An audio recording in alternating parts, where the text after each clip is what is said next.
Greetings all, Scotty Reed here with the Black Talk Radio News commentary and report. And on this particular commentary, I want to focus on certain types of black people who I think should know better. Everybody, I'm not one to condemn people because they don't think like I think, because they may not know what I know. We just have different maturation processes, but I'm talking about people who are putting themselves out as political analysts, and they're black, but then they want to use their blackness to rally other black people to mistreat immigrants from other nations coming here to the United States and quote unquote illegal immigration. Again, most of these people, in my opinion, are refugees and not immigrants. They're not coming here voluntarily with savings and a plan to start a business and live out the American dream. No, they are taking grave risks to come here. They're putting themselves in the hands of human traffickers. Some of them are coming across a desert where, many people have died trying to cross that desert into the United States. Those are not immigrants. Those are refugees in most cases. I don't have any exact data to point to, but I am aware of all of the destabilization efforts of the United States government in these countries. Now, what prompted me to make this video? Well, years ago, I came across West Thea, as I call him, Mr. T. West, years ago, especially as he was covering what was going on in Africa. That's why I started tuning in to him, as he talked about how Europe was exploiting Africa, gave us reports from Africa, especially, when the Obama administration overthrew Libya and was telling all those lies. I've interviewed T. West, but since Donald Trump got elected, I've known an ideological shift in him, and perhaps he's always felt this way about quote unquote illegal immigrants or these refugees coming into the United States from south of the border. So I noticed since Trump has gotten elected, some people who put themselves out there as progressives, and then other people who are black people who put themselves out as political analysts,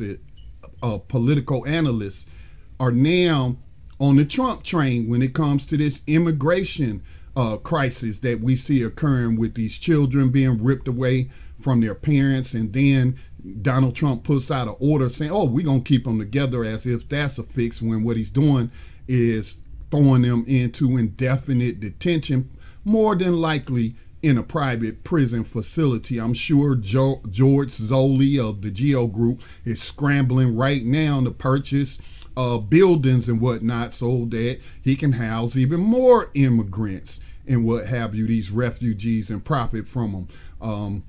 So as you can see from some of these videos, illegal immigration or reparations. We built this. What does that mean? What does that mean? What does that have to see? That's trying to play on black people that we have a choice.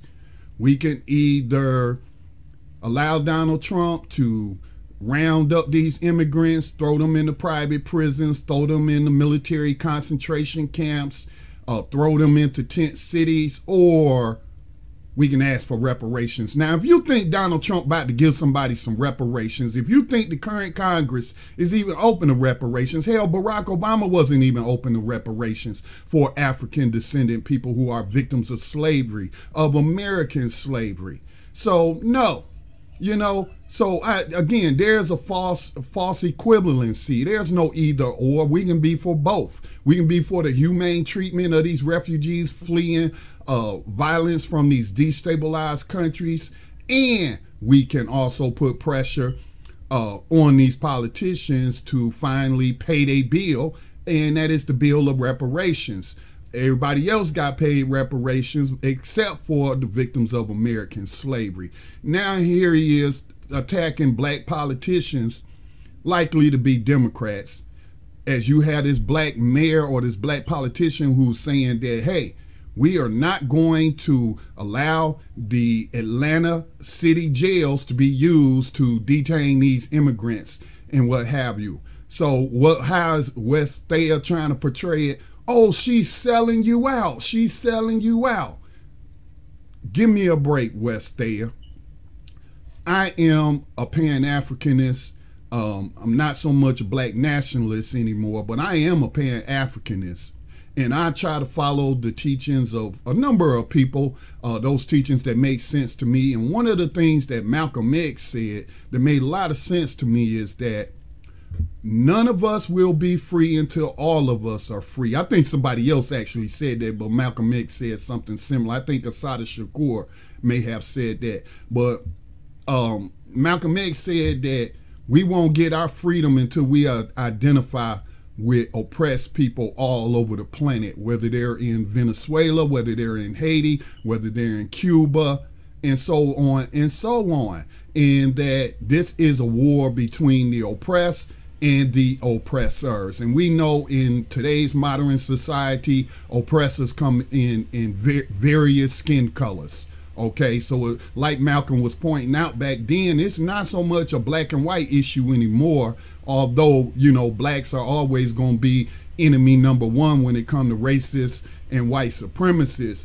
But this is a fight between the oppressed and the oppressor, and it's a global fight. So again, if I'm going to pick any bones with any of these mayors, regardless of their skin colors, that's saying that they're going to be a sanctuary city, or saying we're not going to use our jails to house these refugees, then if I'm going to bring up an issue with them is, okay, why don't you take that same approach with the drug war? How about you issue executive order, or you tell the police chief that answers to the mayor or the city council? How about these politicians say, hey, we're no longer going to arrest people for cannabis possession, or marijuana possession as some people call it. We're no longer going to make those arrests. As we see, Canada just became the second nation to totally legalize cannabis recreationally and medicinally.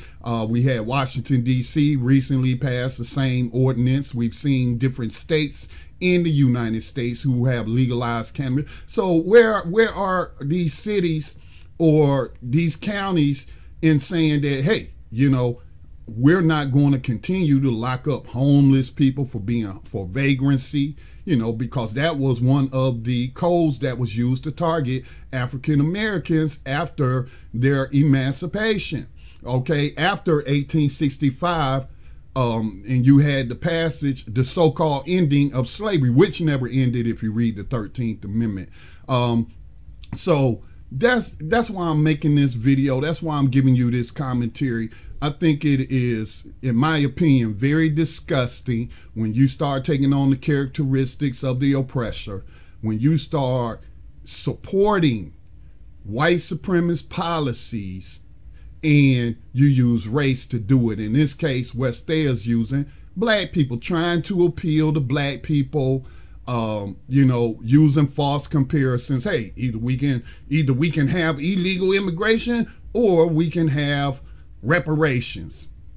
Okay, who is he kidding? And they become cheerleaders of white supremacist racists like Donald Trump. Okay, so I don't agree with that. And it's just quite disgusting to see it come from a person like West Thea, who I thought at one time was very conscious. But I'm also seeing that this is about getting YouTube views as well. Whenever you got black people, like you got Silk and Diamond, you got, what's her name with Red Pill, Blue Pill, Candace Owens, okay? When they align themselves with the Trump administration and right-wing racist policies, we see that they get a considerable audience of black people. No. Progressives. No. What is their audience demographic looking like? Trump supporters, and we know what the typical Trump supporter looks like.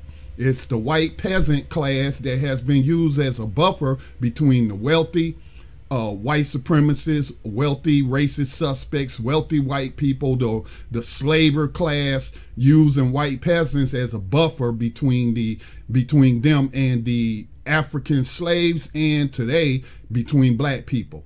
Okay, So that's who they appealing to. I see right through it, man. And then, I wonder if West Thea feel the same way, because he's adopting the same ideology that these racists over there in Europe who are upset about all these African immigrants coming in. And he's adopting that same rhetoric, that same ideology, but he's trying to code it in blackness, okay? White supremacy is white supremacy. I don't care if you put a black face on it, it's still white supremacy. All right. So does West Thea feel the same way? Is he sympathizing with those Europeans over there that are crying about all these African refugees while saying nothing about the destabilization of those African nations, which are war-torn, famine-torn, all because of American and European exploitation of the continent? All right. Is West Thea including in his analysis, as I pull up this article I came across. Oh, by the way, here's an article I did, or a podcast I did in 2015, where I had on a guest, immigration attorney Angela Chan, who had penned an article in the Huffington Post back in 2015 saying that the slavery was never abolished. And she pointed out the 13th Amendment, which says involuntary servitude and slavery shall be abolished except as a punishment for crime. So what we call a mass incarceration is really slavery. And as she pointed out, these refugees have not been convicted of criminal offenses.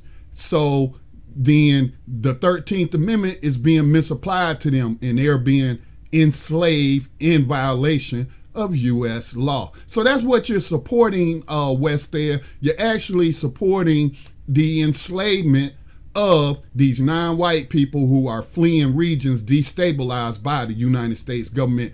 Is West Thea calling out the Trump administration and Republicans? And this is not to pick on them or make it a partisan issue, because the destabilization efforts in these other countries have always been bipartisan. So here you got this article from grayzoneproject.com saying the U.S. government meddling machine boasts of laying the groundwork for insurrection in Nicaragua. Okay, let me just open up this article and read a little bit. You want to know why these people come here?